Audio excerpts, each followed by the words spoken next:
బేసిక్గా నీతి చెప్పకూడదు. ఇంకోటి ఏంటంటే ఒక పెద్ద స్టార్ని పెట్టుకుని అట్లా చేయటం వల్ల కాదు, ఐడియా అన్నీ కరెక్టే, ఆ కథలో ఎక్కడో స్క్రీన్ ప్లే కరెక్ట్గా లేదు, దానివల్ల సరిగా అంతే సింపుల్.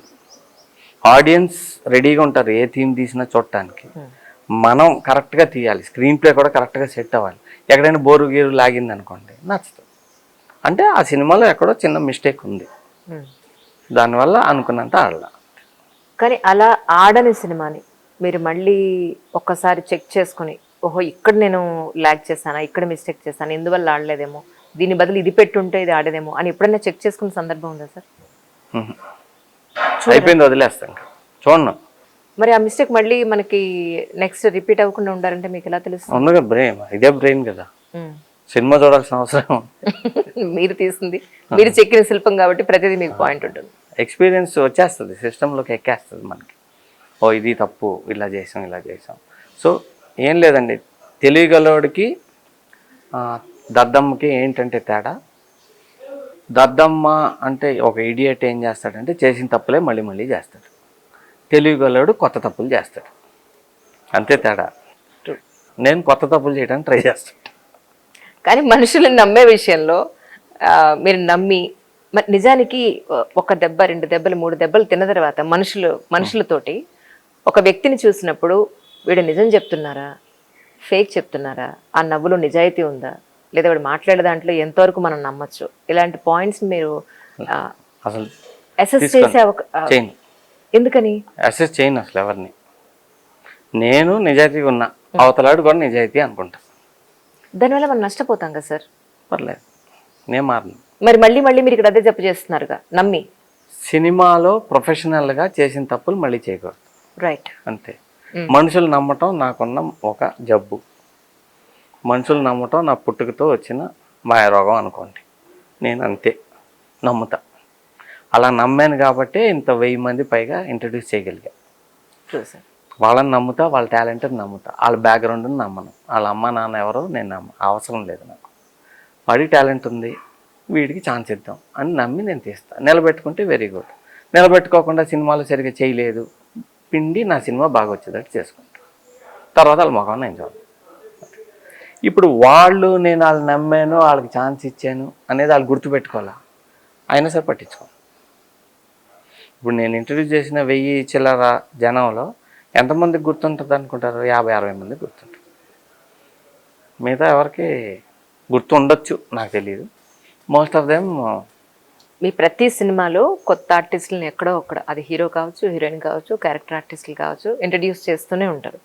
ఎందుకు కొత్త ఆర్టిస్టులతోటి? అంటే తక్కువ రెమ్యూనరేషన్కి వస్తారనా, లేకపోతే మీరు చెప్పింది వినే అవకాశం ఉంటుంది అనా, బడ్జెట్ పాయింట్ ఆఫ్ వ్యూలోనా? రకరకాలుగా అండి.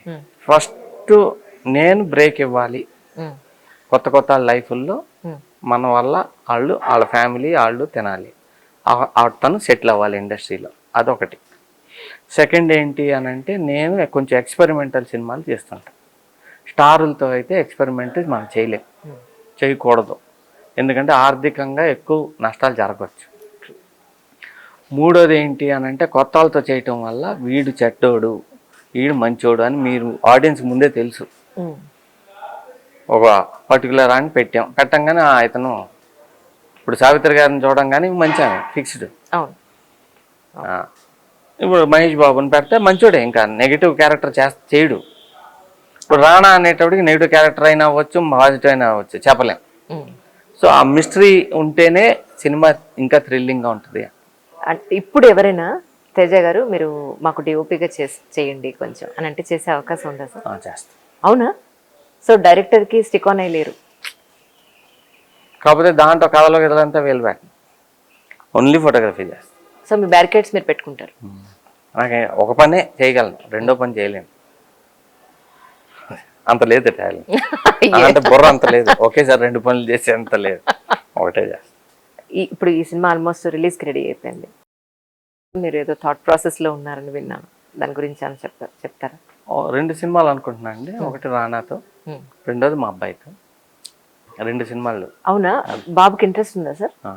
ఓకే. ఒక దాంట్లో 45 మంది యాక్టర్లు, ఇంకో దాంట్లో ఒక 54 మంది, మొత్తం 99 మంది కొత్త యాక్టర్లు కావాలి నాకు. Oh my God, that's amazing. దాంట్లో 99 మంది నా ఇన్స్టాలో ఫాలో అవ్వాలి. మీ ఇన్స్టానా? నేను ఫాలో అవుతున్నాను సార్. మీరు కూడా చేయాలి. నేను కూడా చేయాలనుకున్నాను. తేజ గారి సినిమాలో చేయడం అంటే అది ఆల్మోస్ట్ ఒక యూనివర్సిటీకి వెళ్ళి ఒక పిహెచ్డి చేసి వచ్చినట్టు నేను భావిస్తాను. అంటారా? Absolutely absolutely. నాదేంటంటే తేజ డైరెక్టర్ ఇన్స్టా ఐడి, దాంట్లో ఫాలో అయితే నేను మొత్తం డీటెయిల్స్ పెడతాను. దాంట్లో మీ ఫోటోలు గిటోలు అన్నీ ఎలా లోడ్ చేయాలో కూడా చెప్తాను. దాని ప్రకారం లోడ్ చేస్తే. ఎప్పుడు దీని గురించి నోటిఫికేషన్ ఇస్తారు మీరు? రేపు ఎల్లుండి. అవునండి. అంటే ఏ క్యారెక్టర్కి ఎవరు కావాలి, ఏజ్ గ్రూప్ ఎలా ఉండాలి, బాడీ ఎలా ఉండాలి అన్నీ ఇస్తాను. బక్కగా ఉండాలి, లావుగా ఉండాలి, తెల్లగా ఉండాలి, డార్క్గా ఉండాలి.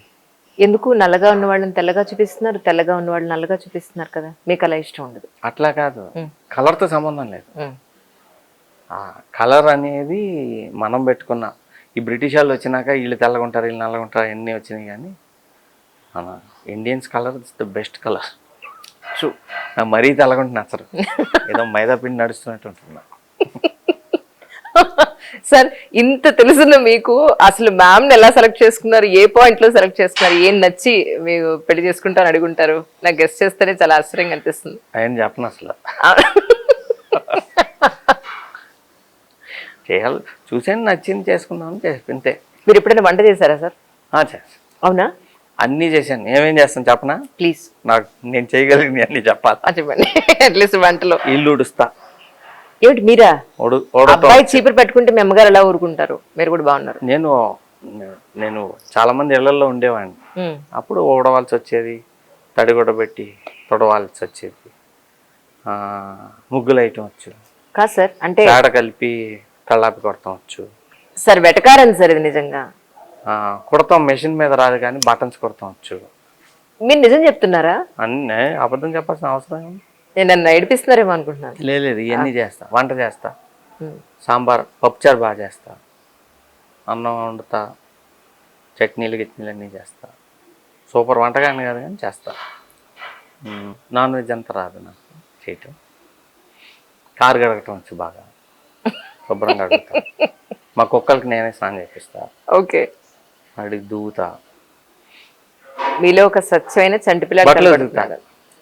బట్టలు ఉతుకుతా, ఇస్త్రీ చేస్తా. ఓహో, ఇవన్నీ వచ్చినాక మా షూటింగ్లో మాపింగ్ అంతా చేయాలంటే నేనే చేస్తాను. ఎవరు లేకపోయినా అక్కడ ఇక్కడ చేయడం వల్ల మనం చేసేటం ఫాస్ట్గా అవుతుంది. అట్లా అన్ని పనులు చేయటం నాకు ఇష్టం, ఖాళీగా ఉంటే ఇష్టం ఉండదు.